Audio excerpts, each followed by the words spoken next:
It's Friday, 8th of December, and this is your Capital Economics Weekly Briefing. Coming up, why the Bank of England won't be in the front line of central banks cutting rates next year, and why this frankly weird US housing market could start looking a bit more normal in 2024. But first, Neil Shearing, Group Chief Economist, is in the hot seat to take us through the big macro market issues. How's it going, Neil? Hi, David. How are you doing? Good. We're hearing from our colleagues Ruth, Gregory and Tom Ryan on the 2024 outlook in a bit, but I wanted to stay focused on that outlook because we've been inundated with client questions this past week about the global economy and markets next year. And I think the nature of those questions really gives a good flavor of what investors should be focusing on. So let's start with possibly the most frequently asked question, and it's this one about growth. 2 years ago, you'd have said 500 basis points of rate hikes would be followed by recession as night follows day, but economies have, for the most part, shown that they're a bit more resilient to tightening, haven't they? We've just had another US payrolls report. On the face of it, it looked fairly robust. That feels like a good springboard to ask you this number one question: will economies stay resilient? Well, I think a bit of context is important.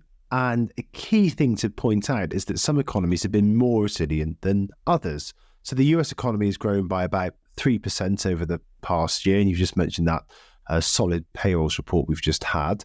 But Europe's economy has essentially stagnated. And Germany's economy, of course, over the past couple of quarters has contracted. So I would actually argue that the defining feature of the global economy over the past year has been one of US outperformance rather than broad-based resilience. Nonetheless, it's fair to say that all advanced economies have fared a bit better than we had anticipated at the start of this year. Now, why is that? I think a lot of it actually has to do with the kind of weirdness of this cycle, as we've discussed on this podcast before. On the demand side, it's about lengthening maturity structures of debt that have dampened the pass-through of tighter monetary policy to households. So we've seen the flow of credit collapse, but we've not yet seen a big rise in debt servicing costs or debt servicing burdens. Households at the same time have been able to draw down their savings accumulated during the pandemic to cushion spending in the face of a large hit to real incomes as inflation surged. And then on the supply side of economies, we've had this continued unwinding of the supply side distortions caused by the pandemic, both in global supply chains and on the goods side, but also on the labour market side too. So if you put all that together, I think that helps to explain why economies have fared a bit better over the past 12 months than we had feared. Now, I guess the key question is, will that last? Accumulated savings, particularly in the US, been generally run down. Most of the supply side distortions are pretty much unwound now as well. And while monetary policy has lost some of its oomph, it's not entirely impotent. So I think there's a case for thinking that economies are going to weaken over the first half of 2024. We're still penciling in mild recessions in the case of most European economies. So some of this resilience will start to falter, but this picture of US outperformance, I think, which has been, like I say, the defining feature of the past 12 months, that continues, I suspect. But generally, I think our forecasts are below the consensus for 2024, aren't they? Yes, generally our GDP forecasts below the consensus in all major economies, actually, not just in developed markets, but also in emerging markets. A lot of optimism about policy easing at the moment. Lots of questions that we had in those client briefings about which developed market central banks are going to cut first and how much loosening we can expect over 2024. It does look like bond markets have shifted quite extraordinarily in recent weeks in favour of near-term cuts from the Fed and ECB and others. Are bond markets going to be disappointed or do you think central banks will deliver in 2024, and by how much? The short answer, I think, is yes, central banks will start to loosen policy next year. And I think two things are important when we start to think about this. The first is the outlook for growth and inflation. And the second is the central bank's response to shifts in that outlook, the so-called reaction function in the jargon. Now, the fact that inflation cycles across advanced economies have been highly synchronized suggests that the pandemic is the common shock that's been driving inflation in most advanced economies. As those effects unwind, we continue to think that inflation will fall further than people expect in most economies over the first half of next year, and that core inflation is going to be returning to around the mid 2% level in most advanced economies within the next 6 months or so. Now that leaves the reaction function of policymakers as the crucial determinant of which central bank moves first. And I think up until recently, it was pretty clear that the ECB was a bit more inherently hawkish than the Fed. We had those comments at the back end of last week from Governor Waller that appeared to open the door to rate cuts next year. We hadn't had similar comments from the ECB, but then over the past week, we've had comments from Isabel Schnabel that have potentially followed in the Fed's footsteps. So put all that together, I think the Fed probably moves before the ECB because it has a bit less of this instinctive hawkishness of the ECB, but it's going to be a pretty close call. I wouldn't put much on which moves first. I think the broad point is that by the time we get to the kind of Q2 next year, both the ECB, the Fed, probably the Bank of Canada as well, will be cutting. But we also had lots of questions about risks to our view next year. And one of those was about the risk that the inflation actually, it overshoots and that central banks aren't really in a position to ease. Talk about that, would you? But talk more broadly about what you think could go wrong with our 2024 forecast. What's the known unknowns here? Yeah, so I think one of the points worth stressing is that over the past 5 years or so, there's always been something that's come out of left field to disrupt macro forecasts. So I don't think that 2024 will necessarily be any exception to that. The problem, of course, is that when you ask economists to talk about risks, what they do is they give you a long list of things that could go wrong, essentially get out of jail free cards, which is not much use if you're an investor and you're trying to think about how to position around those. I think one framework for thinking about this is to divide the macro risks from the non-macro risks. Clearly, there's a long list of non-macro events that could develop that would disrupt the macro outlook. So wars, pandemics, dare we say it. There's a really busy election calendar next year too. So there's lots on the non-macro front that could go wrong. But on the macro front, I think that's perhaps where we're on a bit safer ground. We can start to think about which risks are most relevant, both on the upside and on the downside. And mostly, again, they stem from the unusual nature of this cycle.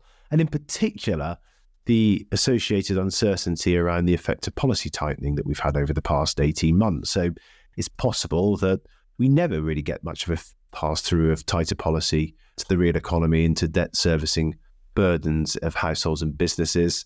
Inflation falls back. That gives a bit of a boost to real incomes. Labour markets stay pretty resilient. And actually, consumer spending remains stronger than we expect. I think that's probably the principal upside risk.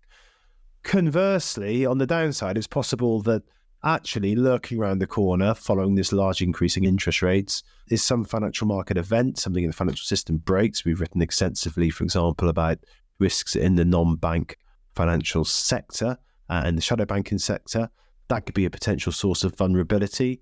Or maybe inflation doesn't fall as far as we are anticipating and central banks are either forced to delay rate cuts or even, dare we say it, start to hike again. That in turn, if we were to get a resumption of the rate hiking cycle, that could, for example, rekindle concerns about fiscal sustainability in advanced economies too. So there's feedback loops at play here.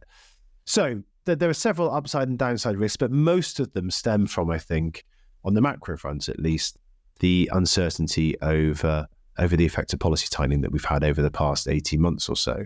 I think one point that comes through in our analysis is that it's probably easier to identify downside risks than upside risks. Not to say that the economic impact of those downside risks is greater than the upside risk, but that they're probably greater in number.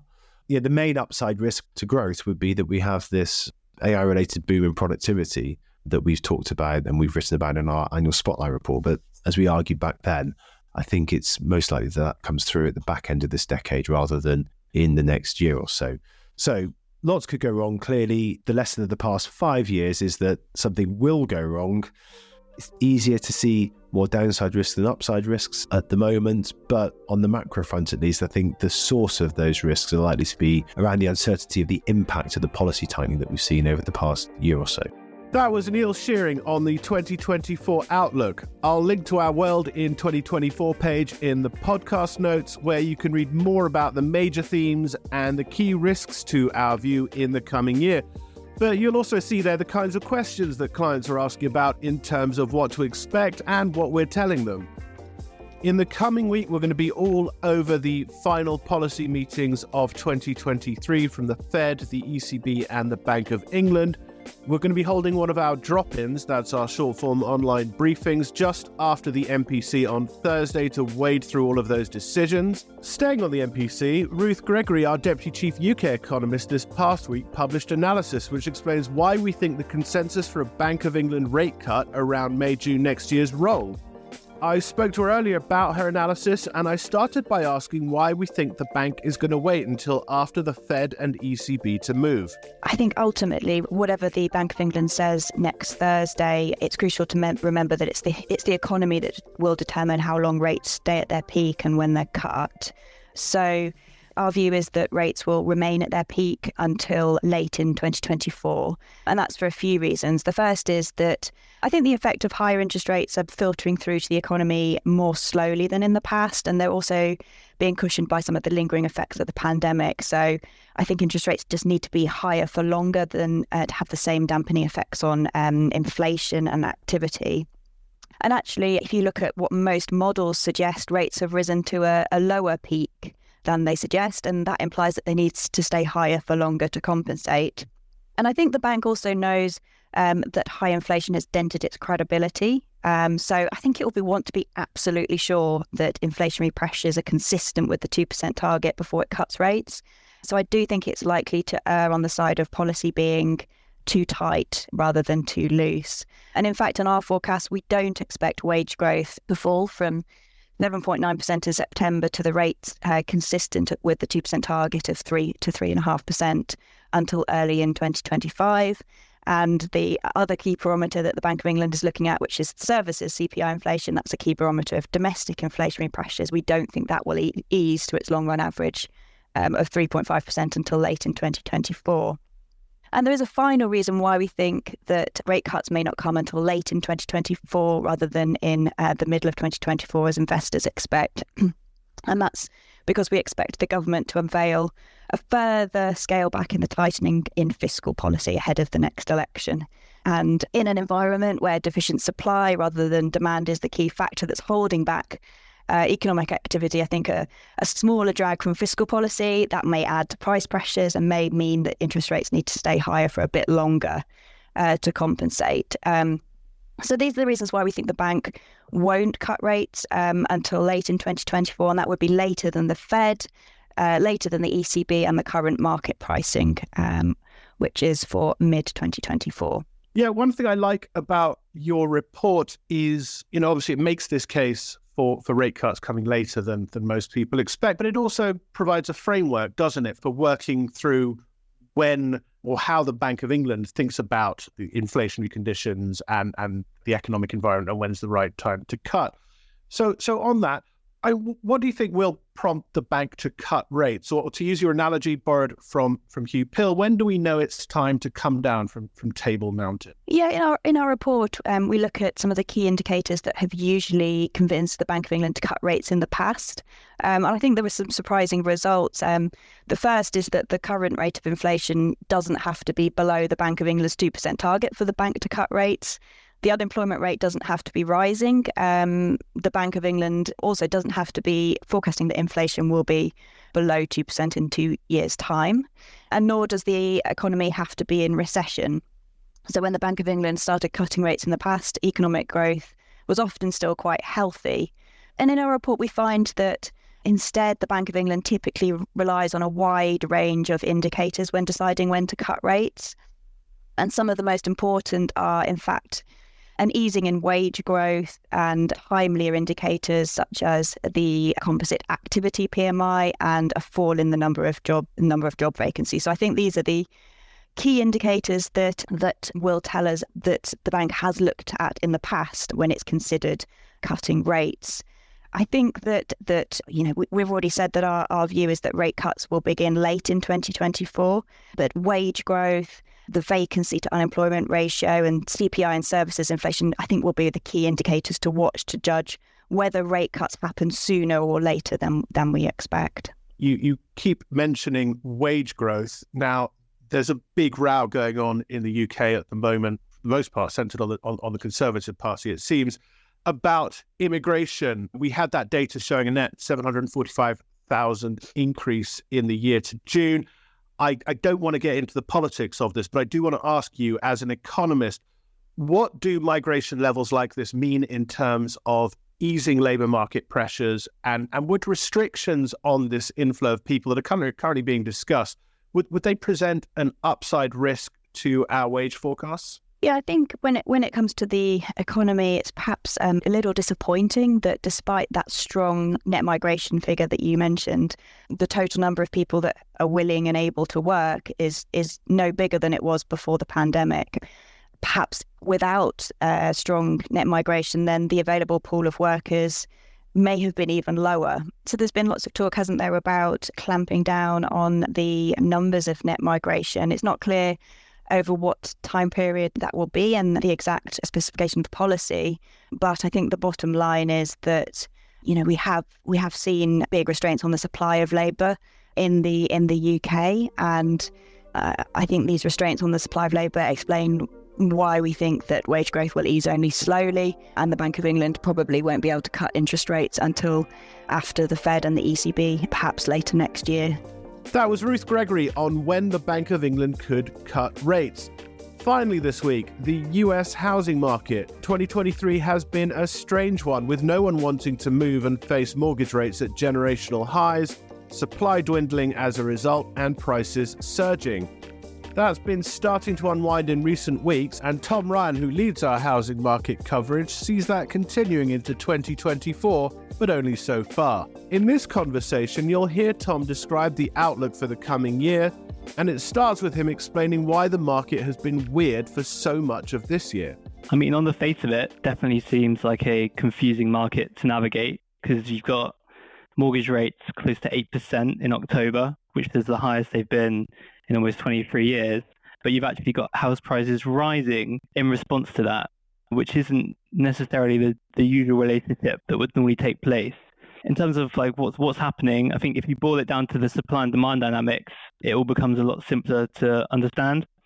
So like I said, you've got mortgage rates 8% in October, and that has choked buyer demand. You've got sales of existing homes at 13-year lows, mortgage applications coming off an extremely weak month also in October, and all else equal, you would expect house prices to fall. But the flip side of that is the supply of housing is extraordinarily tight. You've got 30-year fixes in the US, so households have no real incentive to leave their fixed mortgage rates, which they've managed to finance at 4%, some even 3%. And so the inventory of second-hand homes is really small in the US, and existing homeowners are sitting on their houses, unwilling to move. So in terms of what this actually has meant for prices, the extremely low demand, at least for now, is being outweighed by tight supply, and you've had sort of house prices actually be quite strong in recent months. So it sounds like a fairly extreme version of what we've been seeing in the UK and in Europe, where to a large extent households have been shielded from this aggressive ramp up in interest rates because of the fixed term of their debt. I guess the flip side of that as we move into 2024 is that our US economics team has 175 basis points of rate cuts from the Fed next year. Talk about how that shift from tightening to easing is going to feed through for the market. Is it going to unwind some of these distortions that you've been talking about? Yeah, I mean, it's interesting because you're already seeing sort of the extreme in mortgage rates unwind already. So very briefly and simplistically, mortgage rates track the 10-year Treasury yield and a spread. And the 10-year Treasury yield essentially, amongst other things, follows the outlook for the Fed. Now, 10-year yields have come down quite a bit already, and mortgage rates have already followed. So whereas October was the peak in mortgage rates at 8%, today, as of filming this podcast, which is the 6th of December, mortgage rates are already at 7.2%. And we expect that dynamic to continue as the Fed actually cuts next year. The 10-year Treasury yield should drop back and mortgage rates will follow. And we pencil in mortgage rates of 6% by the end of 2025. Which is obviously quite a bit lower, but I think to contextualize it, you've got to keep in mind that that's still considerably higher than the 4% mortgage rates you had in the 2010s decade. So still relatively high rates, but obviously lower than what we've seen. What does this mean in terms of activity? Are we seeing a pickup in activity as mortgage rates come down? Yeah, so the most timely data we have for this is mortgage applications, which is sort of weekly. And they have been bouncing off their October lows in response to the already small movement we've had in mortgage rates. And we expect that to sort of steadily continue for the next couple of years, along with house sales and other activity measures. But like I said, because we don't expect, the low mortgage rates that we've been used to of the previous decade or so, we don't expect activity to sort of get back to where it was in the 2010s. We expect sort of a slow, steady recovery, but the activity remains at quite a low level relative to what we've been used to. What about this question of supply? Is that then going to come through? Talk a bit about the outlook for construction in 2024 as well. So in terms of activity, like I said, will sort of rebound somewhat. But on the flip side of that, you'll also see some more supply come onto the market because the effects of interest rate lock-in will somewhat unwind as mortgage rates fall. So what you'll have is, again, you've got to look back at the supply-demand balance. You'll have a slight bounce in demand, but also a slight recovery in inventory to meet that. So in terms of what that actually means for prices over the next couple of years, we expect it to remain quite finely balanced. In terms of what this means for prices, we expect far more subdued house price growth over the next couple of years. So we penciled in 1.5% next year in 2024 and 1.7% the year after. Just contextualizing that somewhat, we're at today around 4.8% for 2023. Will probably go somewhat higher. But in 2021, house prices accelerated 19%. So yeah, like I said, more subdued house price growth, but I think maybe the key is we're unlikely to see any further house price falls. In terms of what it means for construction activity, because the market for existing homes is still set to remain very tight, we see construction activity remaining strong like it currently is. We're actually more bold than the consensus is on our forecast for construction activity. We don't see it making another leg lower, which a lot of the forecasters do. We think new home sales have been so strong recently. The home builders are very well capitalized. They're in a very strong financial position. And we think that construction activity, building permits, housing starts, and all those measures will continue to rise steadily for the next couple of years without making that next leg lower. Tom Ryan there on the outlook for the US housing market. I'll post his Q1 housing outlook on the podcast page, and he'll be back on the podcast in 2024 to update us on mortgage rates and activity. But that's it for this week. As ever, if you want full access to all the research, all the events, and all the data referenced in this episode, check out CE Advance, our premium offering. Details at capitaleconomics.com/CE-advance. That's /CE-advance. But until next time, goodbye. Whilst this podcast is provided with all reasonable skill and care, it comprises the subjective views of our economists. Furthermore, these views are not opinions, nor do they constitute investment or financial advice, or are they guarantees or reassurances to the expected results of any investment products or outcome. You should seek your own specific advice in relation to questions you may have. We will have no liability to you in relation to this podcast whatsoever.